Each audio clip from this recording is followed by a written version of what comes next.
Hi guys, it's Emma and I'm back today for you with another video. And today we're reviewing a book.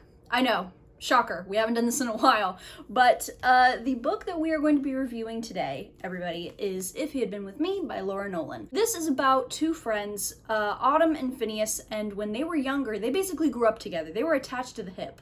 But now they do their damnedest to avoid one another. So basically we're like through this whole book, we're following through Autumn's POV and we're just trying to find out what happened, you know, what is the tea? So the trigger warnings for this book are death of a loved one, mentions of rape, drug use / abuse, suicide / suicide attempts, and self-harm. Now, I read this book for a vlog where I just read nothing but romance books, and this was the third book that I read for said vlog. And I have thoughts, and they really aren't good. So with that in mind, I want to put a little disclaimer right here, okay? I mean no hate to fans of this book, the author, or fans of the author. These are just simply my opinions. Reading is subjective, opinions are subjective, and I unfortunately did not have a good time reading this book. If you did, however, props, because you obviously found something that I did not. Yeah, this is just going to be my review of If He Had Been With Me. It's not gonna be a glowing review, okay? Because like I said, I don't have a lot of good thoughts about this book. I didn't have a good time reading this book, okay? So with that being said, before we start, I want to know if you guys have read this book. Did you like this book? Do you agree or disagree with anything that I say in this video about this book? And just to keep it a little bit more broad, let me know what your favorite romance book is at the moment, okay? So with that being said, let's just get right on into it. So I want to start off with the pros, okay? And unfortunately, there is only one pro that I found with this book, and that is that it's very, very fast. Okay, the pacing in this book is phenomenal, but unfortunately, like I said, that's the only thing that I really enjoyed about the book.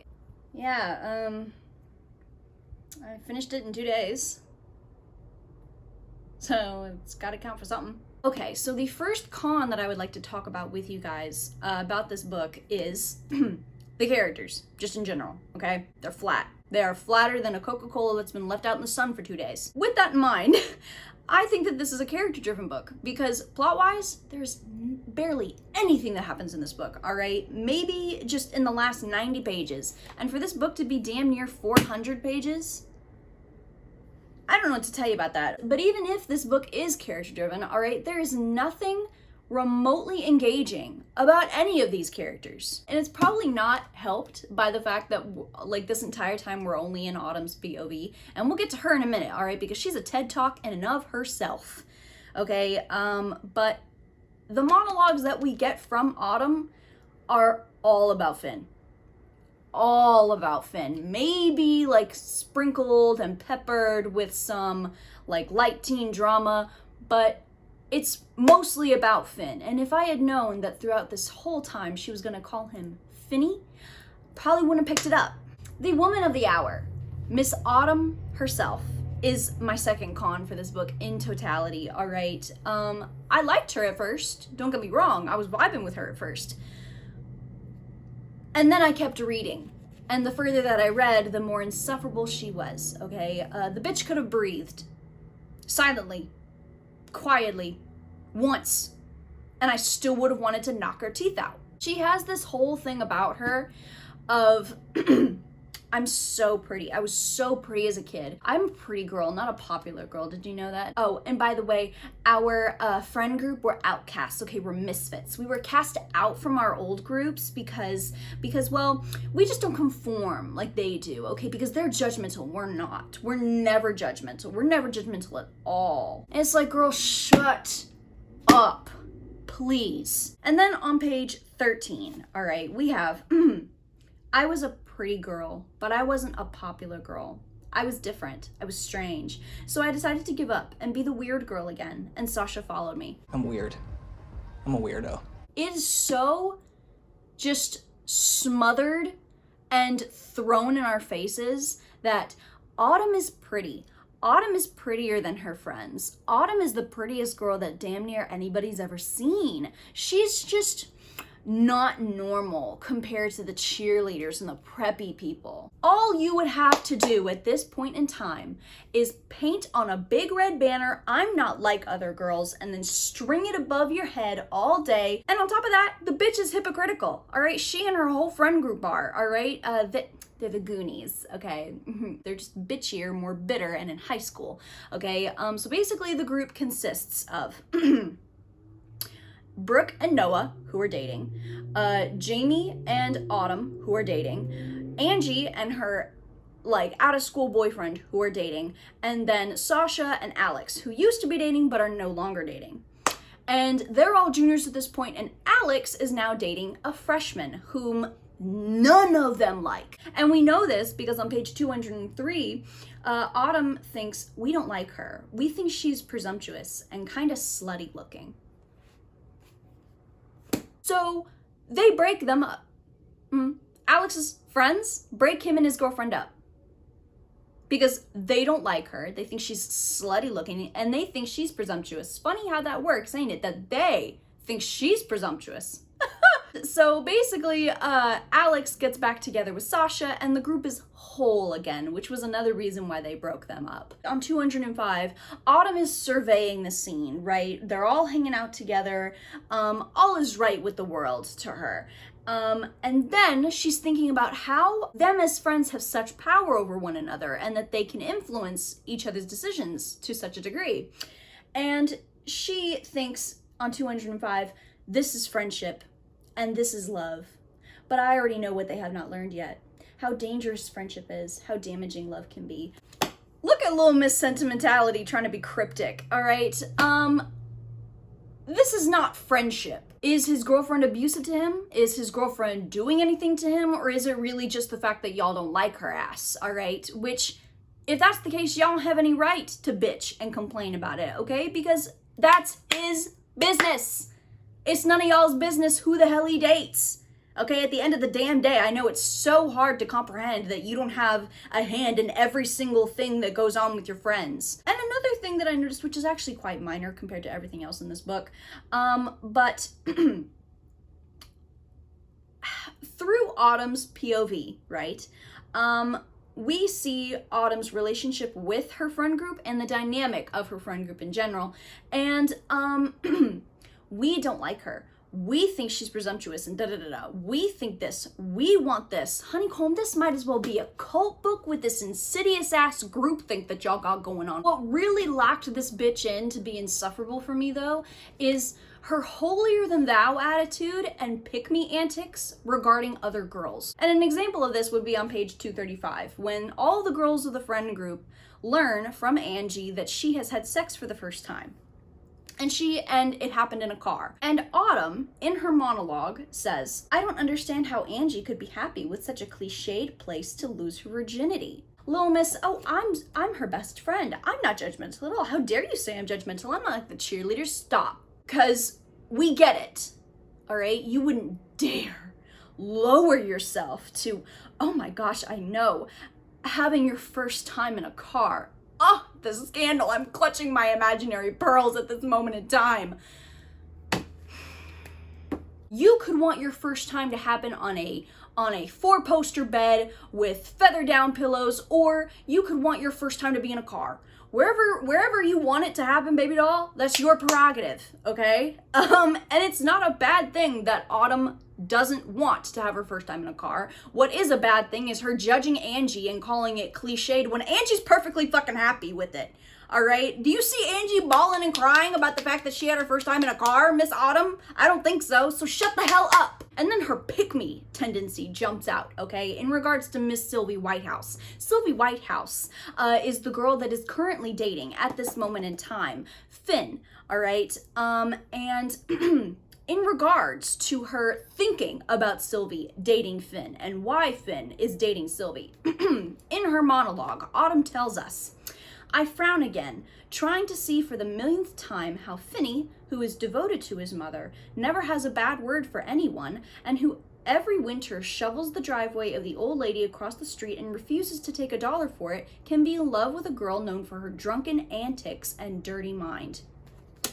Somebody quick, get the news stations on the phone, get the newspapers on the printers, because a girl has a dirty mind. Cover the eyes of the children now. I don't know what type of mind you think you have, okay? Let's make it the most innocent type of mind that one could possibly have. The mind of a child.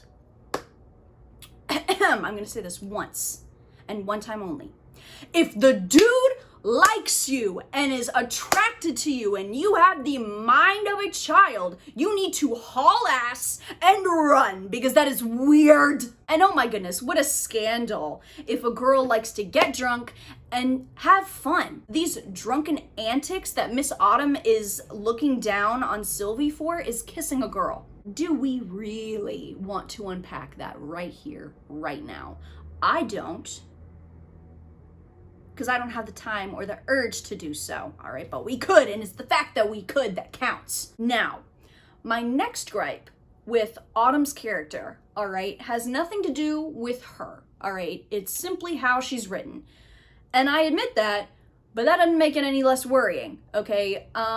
In regards to girls, she is a holier-than-thou sporadic pick-me, but with guys, there is no sense of autonomy, all right? For example, Jamie, her boyfriend, likes her when she dresses feminine, so she completely gives up her style of clothing, a style that she's thoroughly enjoyed well before Jamie ever came along, to appease Jamie. And then another example would be when Jamie, who after he and Autumn have basically formulated their lives together, basically tells Autumn that he wants her to get a teaching job, right?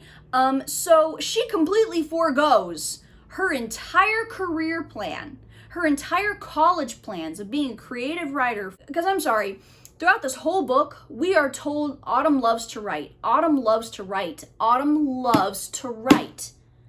So for her to give up her entire creative writing career and hopes and dreams just like that, for a dude?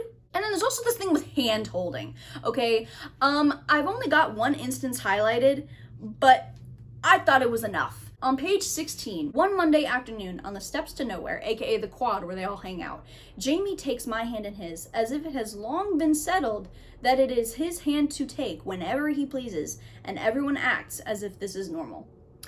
And this, like I said, is not the only incident of this, like this dominance with hand holding happens. It happens a couple other times in the book, all right? And I think once it happens when she's like thinking about holding Phineas's hand. I might be looking too much into that, but I just thought it was weird. The next con that I have is just this book to me is not realistic in the slightest, okay?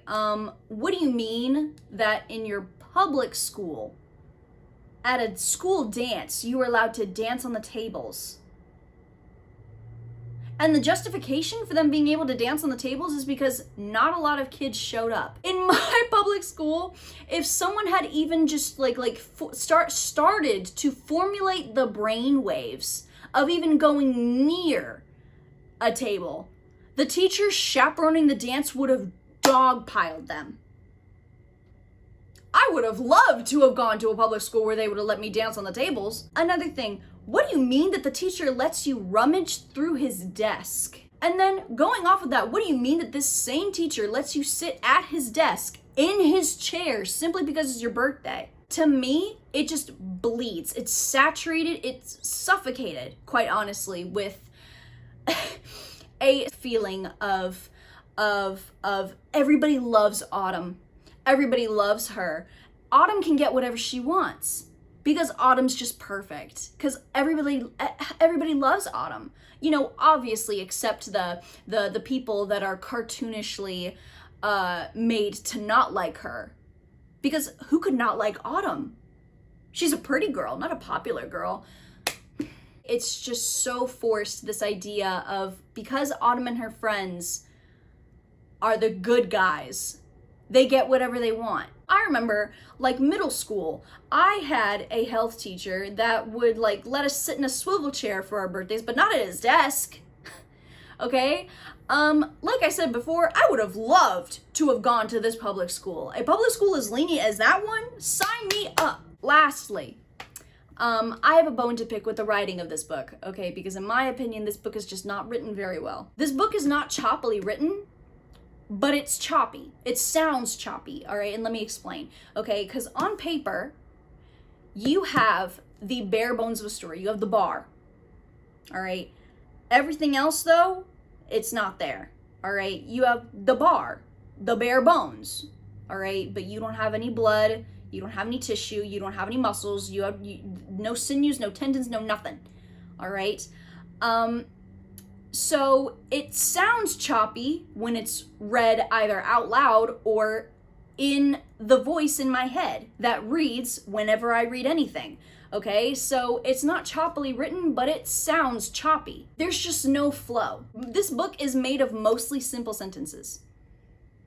Therefore, it sounds incredibly monotone, and any sentences that aren't simple sentences just sound so melodramatic to where they either sound ridiculous or just so out of place. And then this little thing is quite nitpicky, and I admit that. I do admit that, but on page 28, the word Christmas is used 11 separate times. The writing, in my opinion, is just the cherry on top for this whole Sunday of a book that really did not work for me.